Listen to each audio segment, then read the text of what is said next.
So '06, the Waterston Project comes out, and then what is it? 2 years after that you get picked up for Breaking Bad. Yeah. Okay, Yeah. so you had your manager at the time, right? Not yet. No, I just had an agent in Texas. She was actually based in Waxahachie, Texas. And it was just me and her. So how did your agent in Texas get connected with the production and get you that gig? Actually, that was I got connected. It was Texas used to have a pretty decent, thriving film business, and then the politicians started getting greedy, and so a lot of our business shifted to New Mexico. And I was just getting started as an actor with an agent, and I met with one of the casting directors in Texas and did a workshop with her, and she really liked my work in the workshop. But she ended up moving her offices to New Mexico because that's where the business was now. And so a lot of times she would get auditions in for something shooting in New Mexico. She would contact another casting director in Texas and ask her to tape auditions for her in Texas. And if we could get the part, then she would bring us in as a modified local hire. Because while they had the production crew in New Mexico, they had not yet had enough actors migrate to New Mexico for the amount of work they were getting for local talent. And so they were picking from Texas and Oklahoma to find actors for a lot of shows in New Mexico. And it just so happened that I had already made contact with the casting director. And for any actors out there starting right now, casting directors are the ones who get you the jobs. Your agent will help connect you to casting directors, but the more you can do to impress those casting directors, the more they're going to be likely to go, hey, oh yeah, this person. And I learned that quickly. And, so I met with the casting director, and then she's the one who got me the audition for my first episode of Breaking Bad. And then after that episode, then it just kind of snowballed from there, just based on how the story was evolving. And luckily they kept me around. How many days was your first contract for? I'm pretty sure just my first one was just for one day. Mm-hmm. It was really for the day before, and like I was only going to work for one day, but they had me fly in the day before to get fitted for my wardrobe, and that approved by Vince Gilligan. And then I worked the next day and then flew out right after that. And that was pretty much I would just come in for one episode or for one day of work and then fly out the next day. So then how many shoots did you have before it kind of became apparent that I'm not just a day player and that I'm actually going to be recurring on a very frequent basis? Well, the very frequent basis was never really sure. Yeah, we were never really sure when it was going to be. But once the second time they brought me back, because the first episode I did was supposed to be all I was doing. Mm-hmm.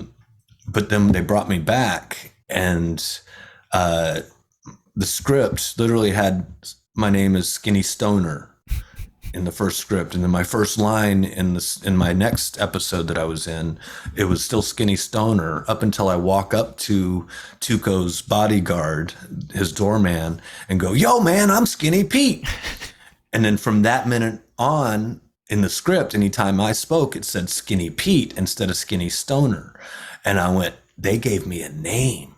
That must have felt good. Oh, it felt really good. I think I probably called my wife right there while we were shooting, like, they gave me a name. I have a name now. I gotta go. Once they gave me a name, I knew that it was a possibility they could bring me back anytime. There was no guarantee of it. And I was so new to the business that I really, didn't really know what I could do or if I could do anything, to find out or to get a guarantee. But, I think it was beneficial because the show was kind of starting off kind of squeaky, and they didn't really have a lot. They didn't have an audience yet. And so they didn't really know how it was going to go. And so they didn't have the draw for bigger talent. And so they were like, "Oh, just bring that guy back. You know, he's holding his own.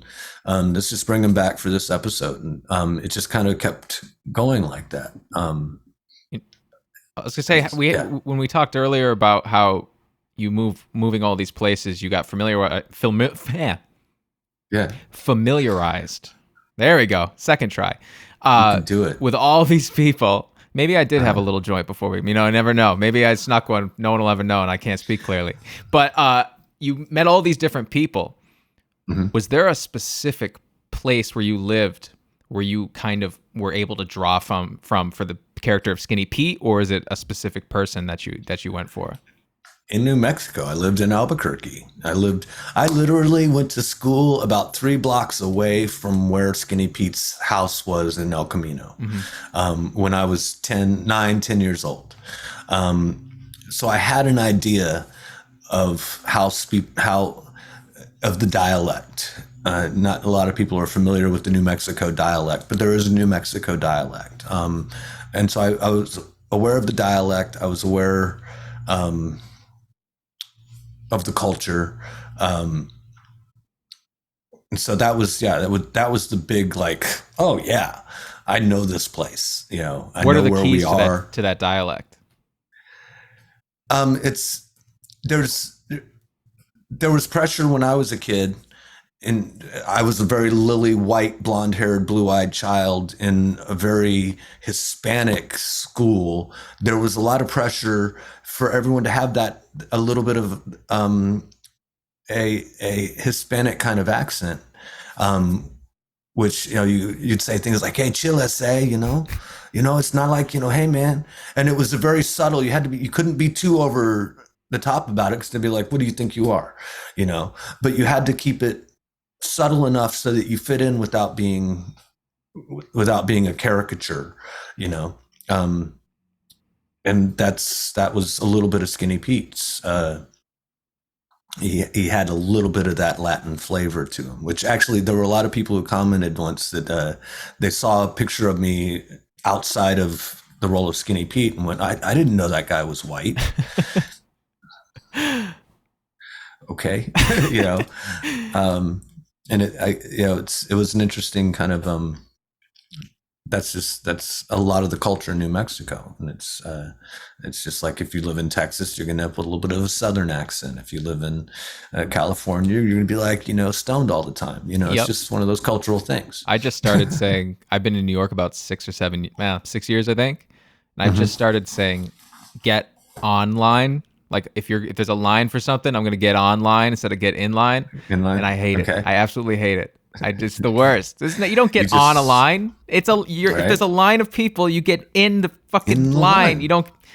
But these people in New York, they don't know. They don't talk about it. When in Rome, man. When in Rome. You know what? I might as well. And if I move to California, then I'll pick that up. Might as well. So then, when you first got called for Breaking Bad, and you said you had all these, like, this kind of Hispanic flair that you added to it, what was the initial directive that they gave you? Was it just like, you're a meth addict, you're friends with Jesse, go for it? Or do they have any specific characteristics?